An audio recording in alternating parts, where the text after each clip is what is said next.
Muito bem, gente, Biologia B, nossa semana 19. Hoje vamos falar sobre hormônios vegetais. Mas antes de entrar na parte dos hormônios vegetais, que também são chamados de fito-hormônios, deixa eu comentar um slide que ficou faltando da última aula, da semana 18. Existe um conteúdo dentro do estudo do xilema e do floema, principalmente associado ao floema agora, que é o anelamento de Malpighi. A gente chama isso que vocês estão visualizando aqui na tela de anel de Malpighi ou anelamento de Malpighi, que corresponde a você retirar um anel da casca. Como assim, Giovanni? Quando você tira um anel da casca, você tira o suber, você tira o felogênio, a feloderme e sai junto com esse anel, porque eles estão todos coladinhos, sai junto o floema, gente, tá? E aí fica exposto ali, basicamente, o câmbio e o xilema. O xilema, você sabe que envolve água e sais minerais. Então, o xilema, ele continua subindo pelo corpo da planta. A água continua chegando lá nas folhas. Mas o açúcar não. O açúcar que é produzido lá nas folhas, porque quando você pensa em órgão fotossintético, são as folhas, né? Principalmente. É muito raro você encontrar um caule que faça fotossíntese. É só o caule do cacto, por exemplo, que é um caule fotossintético, né? Mas a maioria dos caules não fazem fotossíntese. Nenhuma raiz faz fotossíntese. Então, se raiz não faz fotossíntese, se caule não faz fotossíntese, o caule precisa de alimento, que é produzido pelas folhas. A raiz precisa de alimento, que é produzido pelas folhas. O que acontece quando a gente tira esse anel da casca? Tá vendo que ficou mais gordinho aqui, ó? Significa que o floema que vem mais por fora, ele não consegue descer. Nós interrompemos o fluxo do floema, ó. E aí o açúcar, ele não consegue chegar lá na raiz. E essa planta morre. Por que nós chamamos de anel de Malpighi? Porque foi um cientista, na verdade um médico, né, cientista chamado Marcelo Malpighi. O Marcelo Malpighi, gente, ele foi um cara genial, porque ele foi um médico diferenciado, né? Numa época em que falava assim, o problema está no rim. Tá, mas não sabia como que o rim era por dentro. E esse médico, ele ficou famoso, né, na parte científica, porque ele levou o microscópio para dentro do consultório dele. Ele falou, não, vamos estudar o rim por dentro. Então, o Marcelo Malpighi foi um cientista que estudou a parte da fisiologia do sistema excretor dos animais. Por isso que você tem lá túbulos de Malpighi nos insetos, nos aracnídeos, né? Porque foi o Marcelo Malpighi que estudou essa parte de sistemas excretores de animais. Mas ele também estudou a parte de deslocamento de seiva nas plantas. Então, em homenagem a esse médico cientista, deram o nome de anel de Malpighi. Agora, quando você faz o anelamento de Malpighi no caule principal, a gente mata a planta, por quê? Porque o açúcar não chega lá na raiz. Gente, se o açúcar não chega na raiz, a raiz morre, deixa de absorver água, a planta morre. Mas quando a gente faz o anelamento de Malpighi num galho, o que acontece quando a gente faz um anel de Malpighi num galho? Quando a gente faz o anelamento de Malpighi num galho, a gente retém o açúcar nesse galho. E ao reter o açúcar nesse galho, a gente produz frutos mais doces e maiores. Então, cuidado, né? O anelamento de Malpighi, ele nem sempre mata a planta. Ele mata a planta se a gente fizer o anelamento de Malpighi no tronco principal. Mas se eu fizer o anelamento de Malpighi num galho, faço o anel de Malpighi aqui. O açúcar que está sendo produzido aqui nas folhas, ele fica acumulado nesse galho. E é uma técnica que muitos agricultores usam para produzir frutos maiores e mais doces. Tá? Giovanni, mas esse galho não vai morrer? Vai, mas depois que ele produziu ali, né, os frutos, você faz o anelamento de Malpighi e a planta depois vai repor esse galho, né? Mas a planta continua viva, tá? Então, anelamento de Malpighi no tronco principal mata a planta, nos galhos é uma técnica para a produção de frutos mais doces e maiores. Beleza? Muito bem. Fechamos, então, esse slide que ficou da aula passada, semana 18. E agora a gente vai para o conteúdo de hoje, né, que é a parte dos hormônios vegetais. Você pode encontrar esse assunto nos editais de vestibulares como fito-hormônios. Fito-hormônios. O que é um fito-hormônio? A palavra hormônio você já sabe, é hormônio, né? Fito significa planta. Então é um hormônio de planta. Eu traduzo fito como planta ou como vegetal. Então, hormônios vegetais ou hormônios de plantas.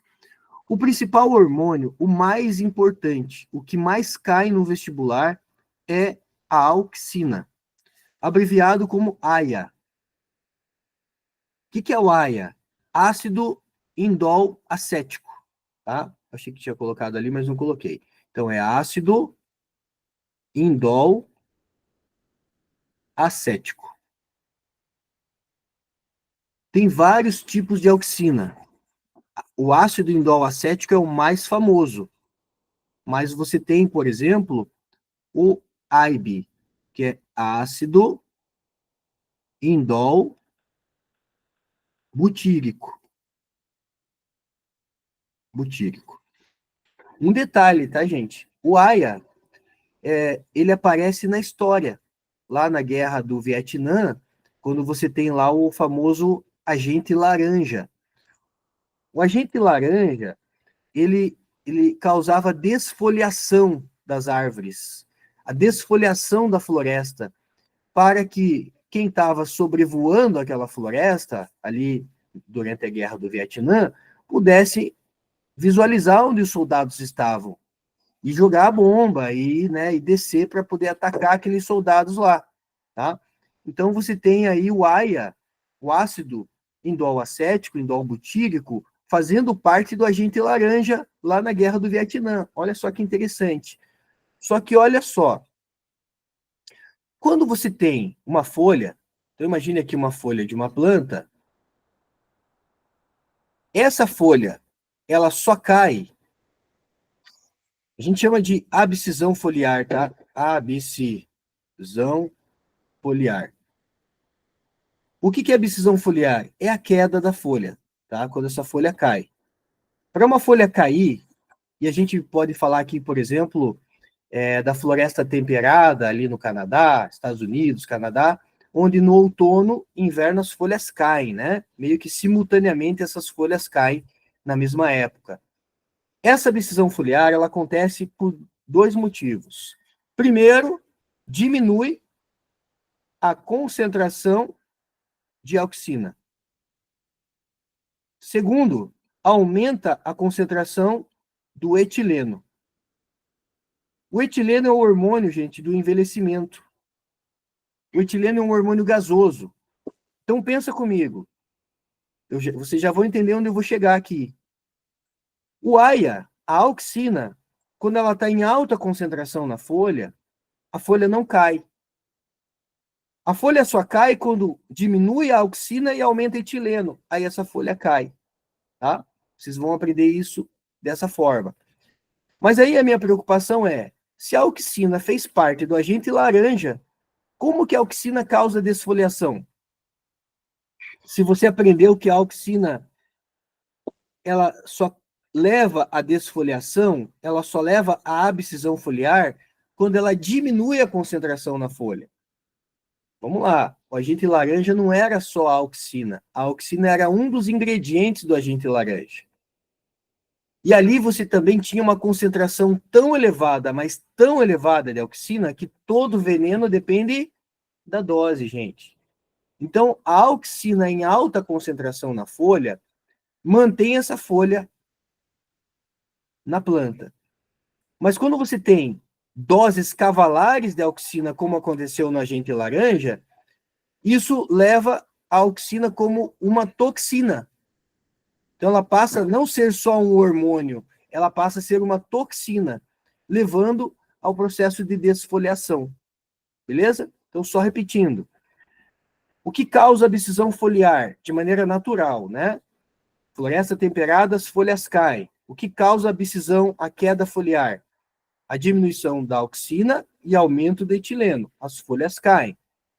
No agente laranja, a auxina presente no agente laranja causava a desfoliação, a queda, a abscisão foliar. Por quê? Porque a dose de auxina no agente laranja era tão alta, mas tão alta, que ela virou o quê? Um veneno. Ela virou uma toxina. E aí, matava as plantas, as folhas caíam, né? Então, esse contexto histórico é uma abordagem que pode aparecer no teu vestibular. E a auxina, ela é o hormônio mais importante porque ela está envolvida em muitas funções. Ela é responsável pelo crescimento da planta por alongamento. Como assim? Imagine que eu tenho aqui uma célula vegetal. A célula vegetal tem parede celular, né? Essa célula vegetal, quando entra em contato com a auxina deixa a parede celular mais flexível. E essa célula, ela tem a possibilidade de alongar. Então, a auxina, ela promove o crescimento da planta, não porque ela estimula a mitose, mas porque a auxina, ela leva a uma flexibilidade da membrana esquelética, que é a parede celular, né? Podendo essa célula, que tinha uma parede rígida, agora ganhar um alongamento, ter a possibilidade de uma distensão. Garantindo, gente, o que nós chamamos, então, de movimentos vegetais. Movimentos, depois das férias, a gente vai estudar os movimentos vegetais, que são os tropismos. Fototropismo, como que uma folha, né, como que uma planta se curva em direção à luz, né? A gente tem aí o alongamento envolvendo a auxina. E também a produção de frutos partenocárpicos, que são frutos sem semente. Aquela melancia que você compra no supermercado, ela não é natural sem semente. Quando você pega uma flor que produz melancia e você espirra nela a auxina, ela produz um fruto sem semente.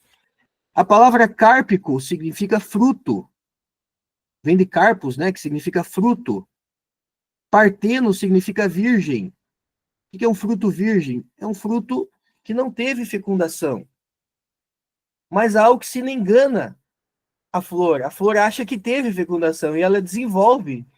E ela desenvolve, então, sem semente. Porque o que é a semente?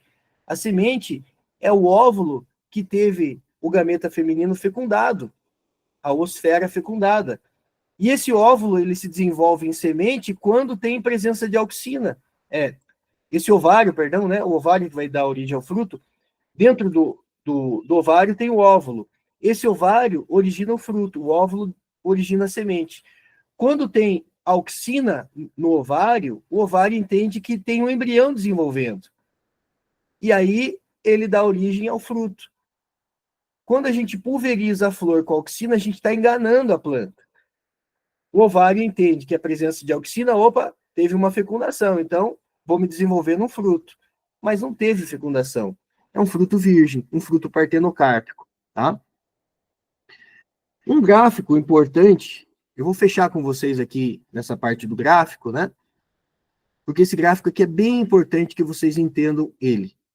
Porque o comportamento da auxina varia na raiz, nos galhos, que são as gemas, e no caule.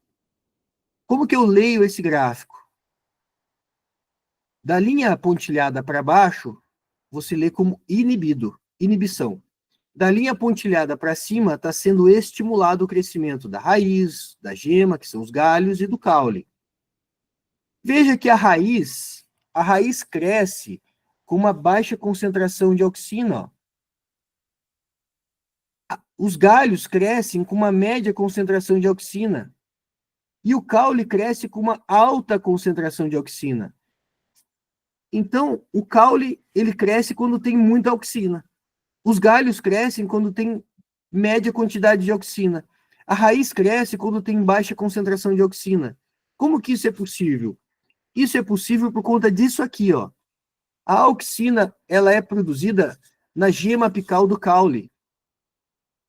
Então, naturalmente, já tem mais auxina no caule. Então, se você não fizer nada nessa planta, essa planta cresce para cima.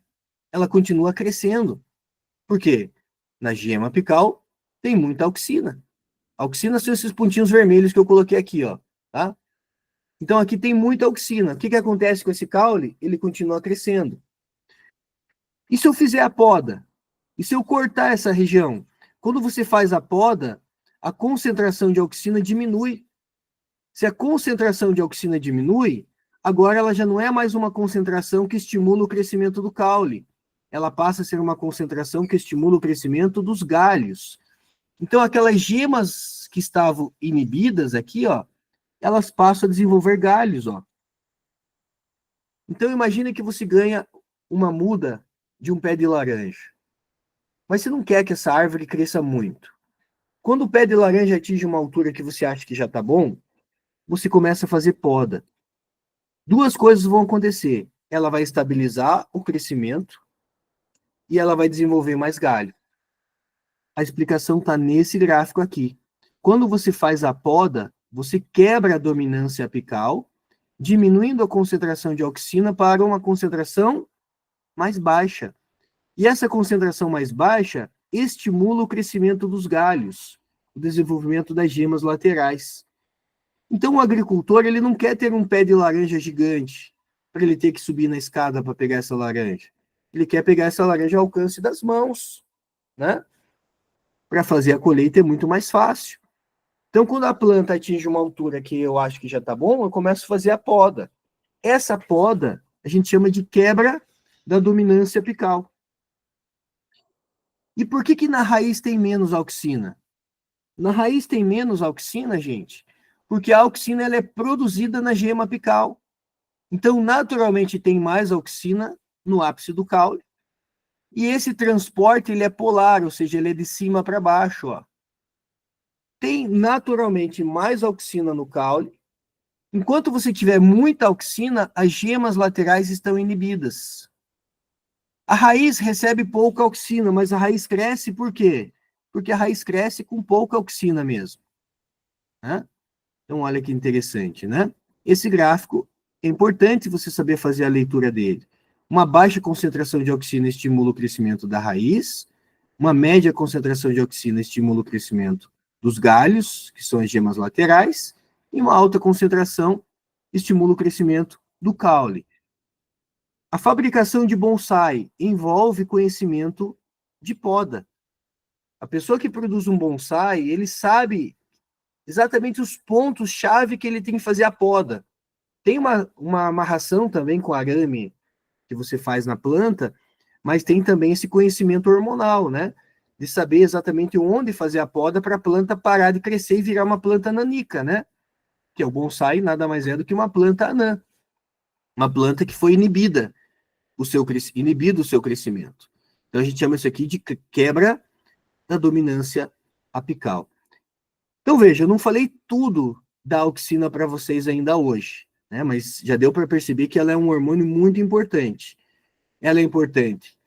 Vamos voltar aqui só para a gente revisar esse ponto aqui, ó. Para o crescimento por alongamento, é importante para os movimentos vegetais, é importante para a produção de frutos sem sementes, né? E se cair uma questão falando da quebra da dominância apical, ele está falando da poda, tá bom? Eu vou parar por aqui hoje. Amanhã vocês vão receber, então, o simulado discursivo e o simulado objetivo. Para quem eu estou devendo correção de simulado, eu vou enviar até amanhã também, tá? Vou dar o feedback até amanhã. E o simulado objetivo também, tá? Para não ficar enchendo o saco de vocês aí, incomodando vocês nessa semana de recesso, eu vou colocar a correção e os critérios de correção do simulado direto na plataforma. Daí evita, é um grupo a menos enchendo o saco de vocês aí, pelo menos durante uma semana, tá bom? Beleza? Qualquer dúvida, gente, eu não estou de férias, né? Eu gosto de respeitar assim, o momento de vocês, mas eu vou estar trabalhando por aqui. Vocês podem me mandar mensagem normalmente nesse período, tá? Não vou viajar, vou estar aqui por Curitiba. Vocês podem me mandar mensagem normal, tá? Vou estar à disposição de vocês, beleza? Bom recesso para vocês. Então, quarta-feira da semana que vem não tem aula, daí na outra quarta tem, tá bom? Valeu, até mais, gente. Até mais. Tchau, tchau.